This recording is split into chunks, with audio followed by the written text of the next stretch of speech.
December 20th, 1943, near Ortona, Italy. Late afternoon, just before dusk.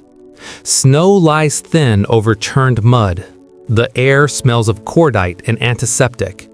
Distant artillery rolls like slow thunder along the Adriatic coast. Inside a canvas field hospital, oil lamps flicker. Their light trembles with each concussive blast. Lieutenant Colonel Elizabeth Smellie, age 55, Canadian Army Medical Corps, stands near the entrance. Her greatcoat is dusted with ash. Her jaw tightens each time the ground shudders beneath her boots. A stretcher slides across the floor. A young infantryman coughs, blood dark against his bandage. His fingers clutch at nothing, then find the edge of the canvas. A Canadian nursing sister, early 20s, slim beneath her uniform, bends close. Her hands shake once, then steady. Another shell lands closer, the lamps sway. Someone mutters, "That was nearer." Outside, an orderly hesitates at the flap. He looks back toward the road. The evacuation trucks are late. Smellie glances toward the nurses. No order is spoken. No voice is raised. The nursing sister tightens her grip on the stretcher pole. Mud seeps through her shoes. Her breath fogs the air. A wounded man whispers a name. She leans closer so he doesn't have to repeat it. Shellfire creeps closer by the minute. The wounded cannot wait, and no one yet knows if the road out is still open. She looks once toward the darkening horizon, then back to the man in front of her, and steps forward. Italy, winter 1943. The war has slowed, but it has not softened. The Allies have landed months earlier, Salerno in September. Progress north measured in yards, not miles. The German defensive line cuts across the peninsula. Mountains, rivers, narrow roads watched from above. Near the Adriatic coast sits Ortona, a small town of stone houses and narrow streets, olive groves turned into killing fields. Canadian forces are tasked with taking it. Men from Alberta, Ontario, Nova Scotia, most in their early 20s, many fighting their first winter war. They call Ortona Little Stalingrad, not as a boast, as a warning. The weather turns against everyone. Cold rain becomes sleet. Sleet becomes snow. Boots stay wet for days. Hands crack and bleed. Weapons seize in the cold. German paratroopers hold the town. Veterans, well dug in, patient. Every advance is answered by fire. Every street hides another angle of death. Behind the front line, the medical units move closer. Not by choice, by necessity. The wounded arrive faster now. Chest wounds, shrapnel injuries, crushed limbs from collapsing walls. The Canadian Army Medical Corps sets up field hospitals where it can. Abandoned farmhouses, canvas tents dug into earth. The nurses arrive with them, officially called nursing sisters. Uniforms pressed when they first landed, now stained and worn. They are trained professionals, graduates of Canadian hospitals, used to calm wards and clean floors. Here, they work under shell fire. They dress wounds by lantern light. They hear men cry out in languages not their own. Some are barely older than the soldiers they treat. They notice it when they shave faces streaked with mud, when they cut uniforms from bodies still warm. Orders say nurses are to remain behind the lines. Reality ignores orders. As Ortona grinds on, the lines blur. Aid stations creep closer to the fighting. The wounded cannot be moved far. Lieutenant Colonel Elizabeth Smellie oversees nursing operations in Italy. Born in 1884, experienced, controlled. She has seen war before. Not this kind. Not street by street. Not this cold. She watches casualty numbers climb. She reads reports by lamplight. She notices how often the word delayed appears next to evacuation times. The roads are the problem. Narrow, exposed, targeted by German artillery. Ambulances wait for darkness. Darkness brings air attacks. Daylight brings shelling. Every evacuation is a gamble. Every delay costs blood. Inside the field hospitals, the nurses adjust. They move faster, speak less. They learn the sound of incoming shells, the whistle, the pause, the impact. Some flinch, some don't anymore.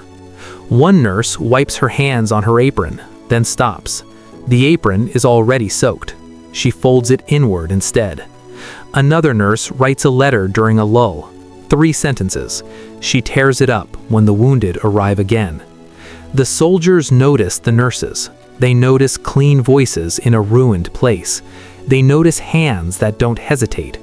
A private from Saskatchewan grips a nurse's sleeve. His breath rattles. He apologizes for bleeding. She tells him not to talk. She does not tell him everything will be fine. Outside, Ortona burns slowly. Stone dust hangs in the air. Church bells lie shattered in the streets. The Germans know the value of the road. They range it carefully. They wait. As dusk falls on December 20th, shelling shifts closer to the medical area. Not by accident. Never by accident. The wounded keep coming. The trucks are still late, and the distance between safety and danger grows thinner by the minute. Somewhere between protocol and necessity, a line is about to be crossed. Night settles early in winter. By 5 o'clock, the light is already fading. The temperature drops with the sun. Breath turns white. Canvas stiffens. Generators hum unevenly behind the hospital tents. Their sound cuts out, then returns. No one comments. A map is spread on a wooden crate. Smelly studies it without speaking. Red pencil marks trace roads already under fire. The main evacuation route curves past an olive grove. The Germans have line of sight. They always do. Reports come in fragments. One truck hit earlier in the day, another forced to turn back. The wounded wait on stretchers lined in rows, blankets pulled to their chins. Some stare at the canvas ceiling. Some keep their eyes shut. Morphine is rationed carefully. Too much and breathing slows. Too little and the pain takes over. A nursing sister kneels beside a corporal with a chest wound. Her hair is pinned tight beneath her cap. One strand has come loose. She smooths it back with a gloved finger, then checks his pulse again. He watches her face, tries to memorize it.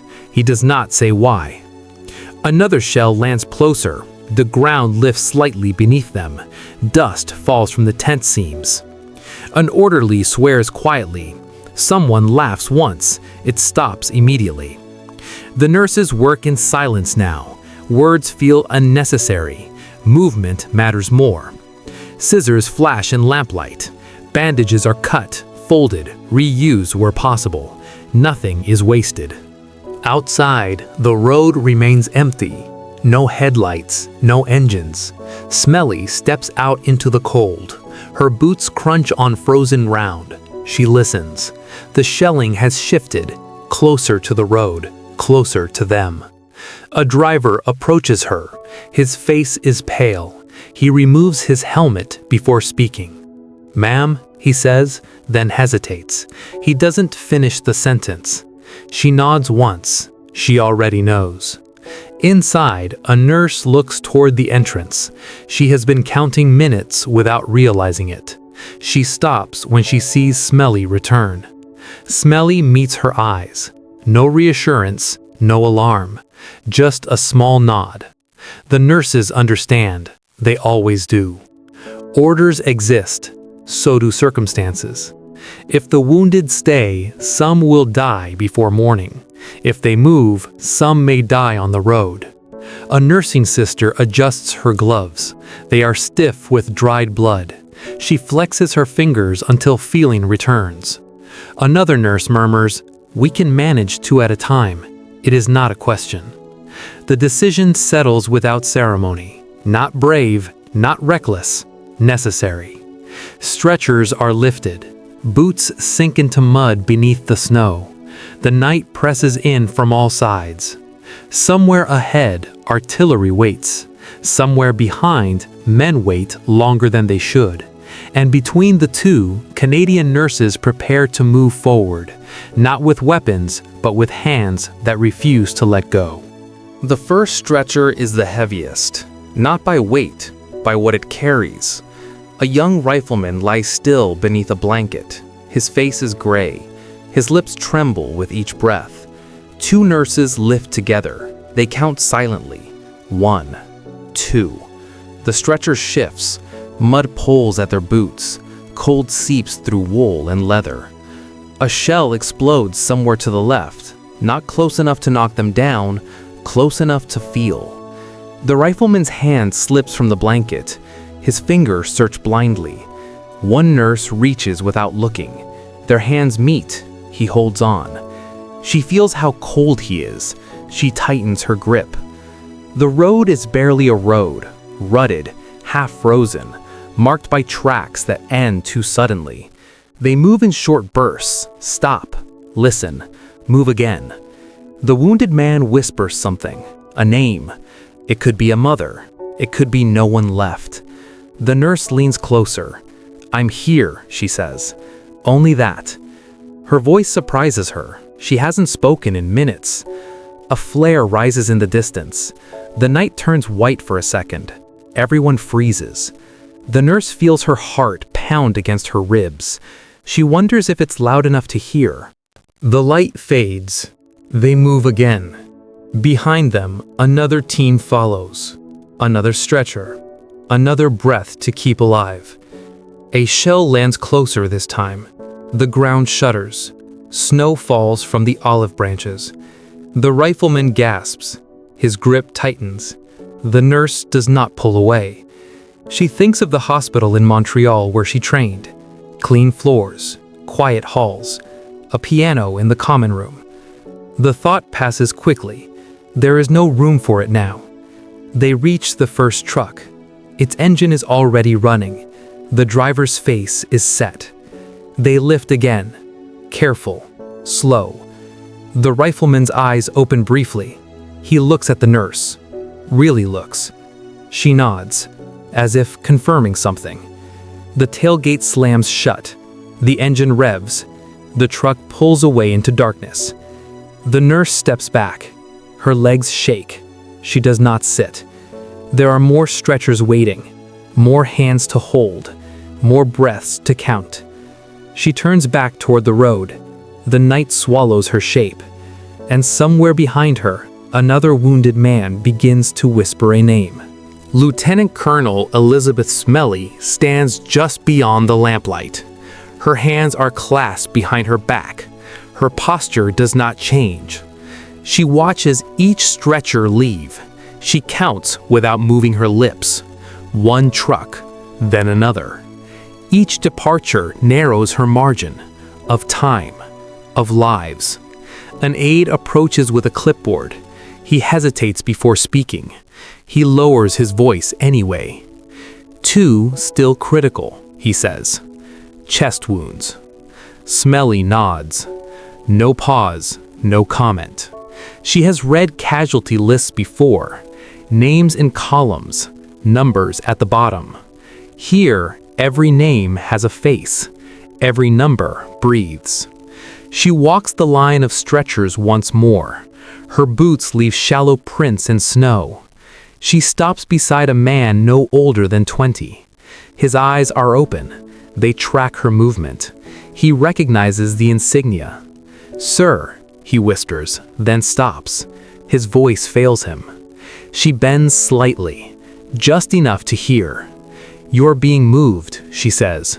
Her tone is even, certain. He exhales. Not relief, release. Behind her, a shell lands close enough to rattle the tent poles. Someone flinches. She does not. Her responsibility is not bravery. It is judgment. She weighs distance against damage, exposure against delay. She knows the Germans will adjust their fire. They always do. Another nurse steps beside her, younger, face tight with concentration. "We can take the next two together," the nurse says. Not asking, informing. Smelly meets her eyes, sees fatigue there, and resolve. "Do it," she says. 2 words, enough. The nurse turns immediately, no hesitation. Smelly looks down the road once more. She notes where flares rose earlier, where shell impacts crept closer. She makes a small mark on the map, a pencil line, barely visible. This is how leadership looks here. Not speeches, not orders shouted. Quiet decisions made while others carry the weight. A truck returns empty. Its headlights briefly wash over her face. Lines show clearly in that light. The driver cuts the engine, waits. She raises one hand, points. Another stretcher moves forward. She remains where she is, until the last one leaves, or until there are none left to move. The night does not care which comes first. Private Thomas Avery, age 19, from rural Ontario, drifts in and out of focus. Faces appear, then blur. Cold presses in first. Not pain, cold. He hears boots on gravel, then snow, then nothing. His chest burns when he breathes. Each inhale feels borrowed. A woman's voice reaches him, low, steady, easy now. He wants to answer. His mouth won't cooperate. He remembers a kitchen table, wood worn smooth, his mother's hands kneading dough. The memory slips when the stretcher lifts. The motion sends fire through his side. He groans despite himself. A hand tightens around his, small, warm. He clings to it, not out of fear, out of instinct. The night air cuts through his blanket. He shivers. The hand does not let go. A loud crack splits the air. The stretcher jolts. Someone curses. He thinks, this is how it ends. The thought is calm, almost curious. The woman leans closer. Her breath fogs his cheek. "Stay with me," she says, not pleading, guiding. He focuses on that, on the shape of her words, on the rhythm of steps. A bright light flares somewhere, white, blinding. For a moment, he sees everything clearly. The nurse's face, young, smudged with dirt. He wonders if she has a brother, if she worries about him. The light fades. Darkness returns. The stretcher is lifted again, higher this time, then lowered. An engine roars. Vibrations travel through his bones. The hand squeezes once, firm, intentional. "You're in the truck now," she says, as if that explains everything. He nods slightly, or thinks he does. As the vehicle moves, pain dulls, or maybe he is. The last thing he feels is the blanket pulled tighter. The last thing he hears is the door closing. Not like a sentence ending, like a pause. The enemy perspective.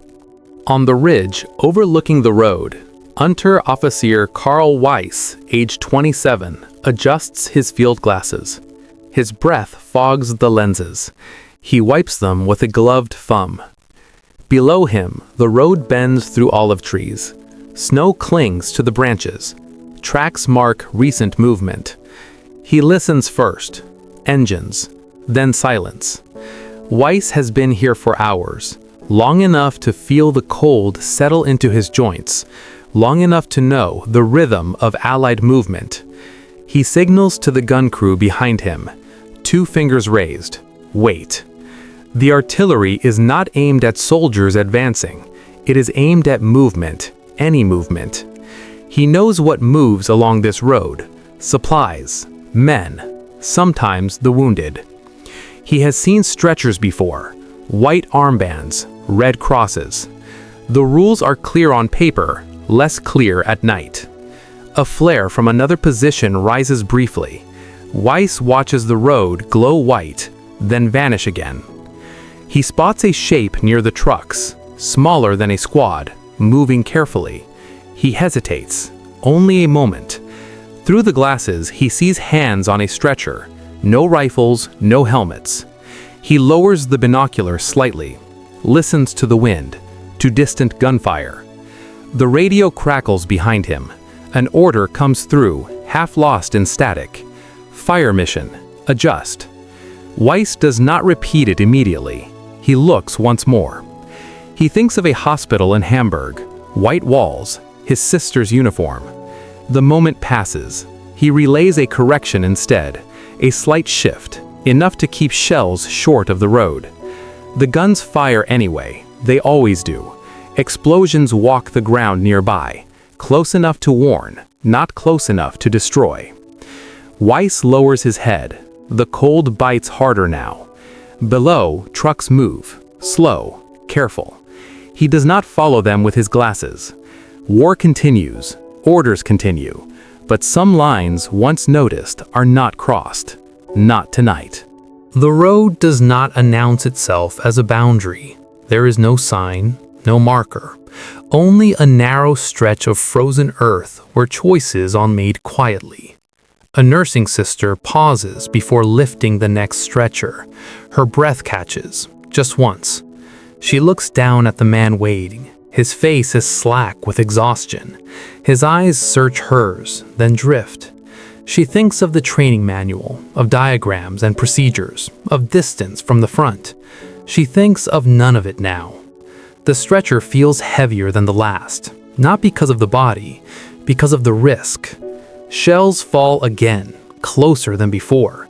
Someone mutters a prayer. Someone else swallows hard. There is no discussion about whether to continue. The question passed earlier. The answer came without words. In this moment, duty is not abstract. It has weight. It presses into shoulders and palms. The nurse adjusts her grip. Her gloves are torn at the seam. Cold air slips in. She steps forward anyway. The wounded man groans softly. She leans in, murmurs reassurance. She does not promise safety. What she offers is presence. Nearby, Smelly watches without interference. Leadership here means allowing courage to exist and not demanding it. Across the valley, artillery crews wait for commands. Some obey without pause. Some hesitate. Rules exist to make war manageable. Humanity exists to complicate them. This road, tonight, becomes a narrow space where both meet. No one speaks of heroism. No one keeps score. They move stretchers because the men are still breathing. They move because waiting would be worse. The wind carries smoke and snow together. The sound of engines fades, then returns. Each successful evacuation changes nothing on the map. No territory gained, no line moved. But for the men who leave this road alive, and for the nurses who watch them disappear into the dark, something irreversible has already happened. A choice was made, quietly, fully, and the night, indifferent as ever, allows it to stand. December 20th, 1943, Ortona outskirts, 1845 hours. The last two stretchers are ready. Nurses glance at one another. A nod passes silently. Lieutenant Colonel Smelly watches from the tent flap. Her eyes follow the road. She notes the frozen ruts and muddy edges. A wounded sergeant lies on the first stretcher, bandages soaked, shivering uncontrollably. The nursing sister kneels. Her fingers find his pulse, then his hand, a fleeting grip. The stretcher lifts, mud sucks at boots, snow crunches under each step. The wind shifts, a sharp whistle rises, distant, then closer. The nurses freeze, breath held. The sergeant's eyes widen. He whispers, "God help us." They continue anyway, step by careful step. A shell lands just beyond the olive trees. Earth sprays up, branches shatter, snow falls like ash. The stretcher tilts, hands grip tighter, nurses steady each other. The second stretcher follows. A young private from Manitoba. He tries to speak. He cannot. The road narrows. Trucks still do not appear. Time stretches. Every second, a wait. A flare bursts nearby. White light blinds briefly. Shadows dance across faces. The wounded gasp. One nurse mutters, "Almost there." Her voice small, her resolve immense. They reach the first truck. The driver jumps down, engine running, lights cutting through darkness. They lower the stretcher slowly. Hands slip once, saved at the last second. The sergeant exhales shakily. The private whispers a name. A nurse leans in. "Yes," she says, "safe now." Smelly steps forward. She signals the next move. No one hesitates. Behind them, shadows stir. Shelling continues. The night does not pause. Every heartbeat, every step, every breath is measured. Measured against danger. Measured against duty.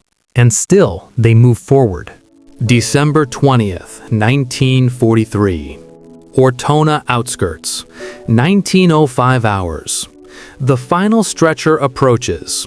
Private James McAllister, age 21, lies on it, shivering, eyes half closed, blood dark on his uniform. The nurses lift together. Hands meet, fingers tighten, mud pools at boots. A shell bursts closer than before.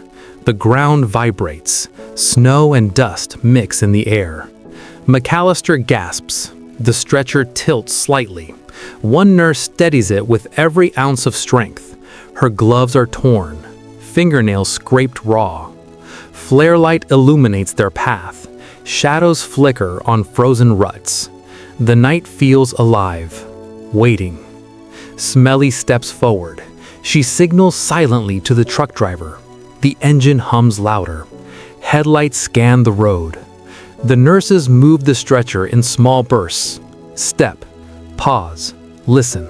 Step, pause, listen. McAllister whispers a name. A sister, a mother. The nurse repeats it softly. Yes, we're almost there. A shell lands 100 meters ahead. The ground shudders beneath them. Branches snap. Snow falls like shrapnel. The stretcher reaches the truck. Hands lift again. Careful, measured. McAllister exhales. Eyes close briefly. Relief flickers across his face. The nurse adjusts his blanket. Tight enough to warm, loose enough to breathe.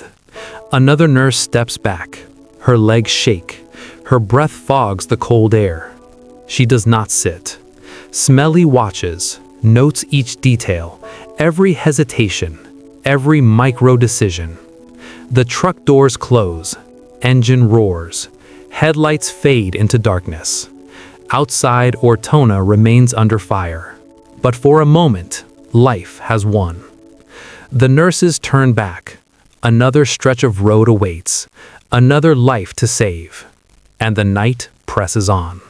December 21st, 1943. Ortona outskirts.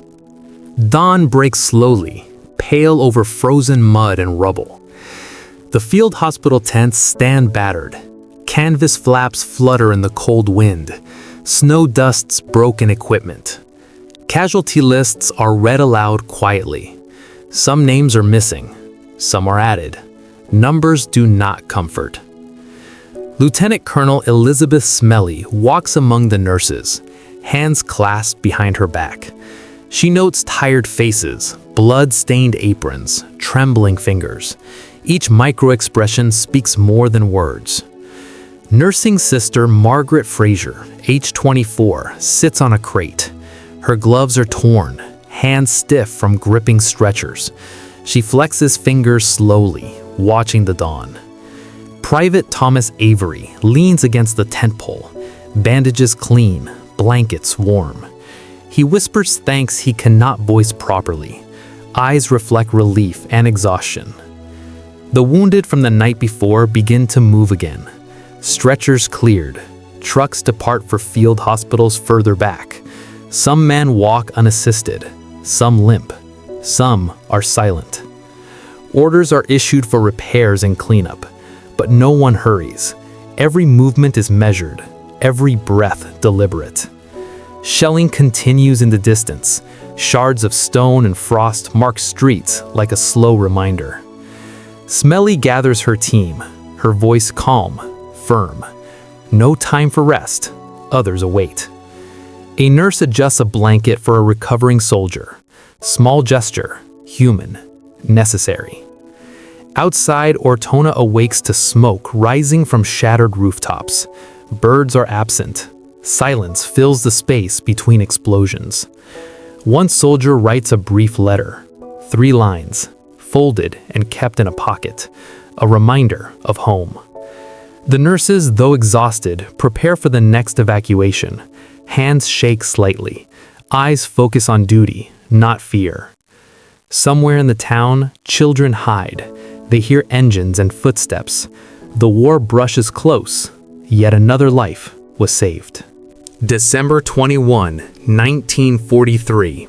Mid-morning. Ortona outskirts. The wounded are accounted for, or nearly. Some remain in makeshift beds. Others are on trucks, headed to larger hospitals. Lieutenant Colonel Smelly reviews reports. Casualties, evacuation times, shell impacts. Numbers cold. Faces warm in her memory. Nursing Sister Fraser stands near a small fire, hands still shaking slightly. She sips thin tea, tasting metal and ash. Her gaze drifts to footprints in snow. Each one tells a story. Private James McAllister writes a note in the dirt with a stick. "Thank you," he writes, then erases it. He watches the nurses moving between tents. The imprint of their courage lingers longer than the words. The Canadian troops regroup. Cold and mud cling to uniforms. Morale is fragile, but persistent. Reports from German positions note their frustration. Trucks arrived, wounded extracted. Artillery could not prevent it. The field hospital stabilizes, minor repairs, stretchers dried, supplies counted. Nurses check their patients again. Hands on shoulders, fingers on foreheads, small gestures of reassurance, quiet humanity.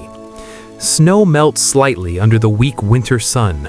Water mixes with mud, reflecting pale light. The road, once treacherous, now lies momentarily empty. Some soldiers speak softly to one another. "Made it through the night," one whispers. Another nods, swallowing emotion. Smelly walks between stretchers, noticing micro-moments, a faint smile, a hand held briefly, a slow breath released. She notes, war is measured in these moments, not headlines, not maps, but in hands that refuse to let go, eyes that find hope in darkness, and decisions made quietly under fire. Even in the distance, shells continue to fall. The world remains dangerous, but life endures. Ortona, winter 1943. The war pressed on, relentless. Yet within its chaos, moments of choice defined humanity. Canadian nurses moved through shellfire, not for glory, but because someone had to, because hands held on, because eyes met in understanding. Lieutenant Colonel Elizabeth Smelly and her team demonstrated quiet courage, not in speeches, not in parades, but in the pause before lifting a stretcher, in the decision to advance despite fear. Every life saved carried weight beyond the battlefield. The soldiers returned to fight. Families received letters, memories etched into small surviving human acts. The moral of this night is simple, yet profound. Courage is not absence of fear. It is presence of care. It is acting when hesitation is easier. Snow, mud, smoke, they remain silent witnesses. The names of nurses and soldiers may not fill history books, but their deeds echo quietly in every saved life. The road out of Ortona was narrow, dangerous, uncertain. Yet through it humanity persisted. Hands held, breaths counted, decisions measured. And for those who lived and those who remembered, the night's quiet heroism became a lasting testament. War is not only about destruction, it is also about choosing compassion when the world demands survival. Pause, imagine, reflect. What would you hold on to if the weight of life rested in your hands?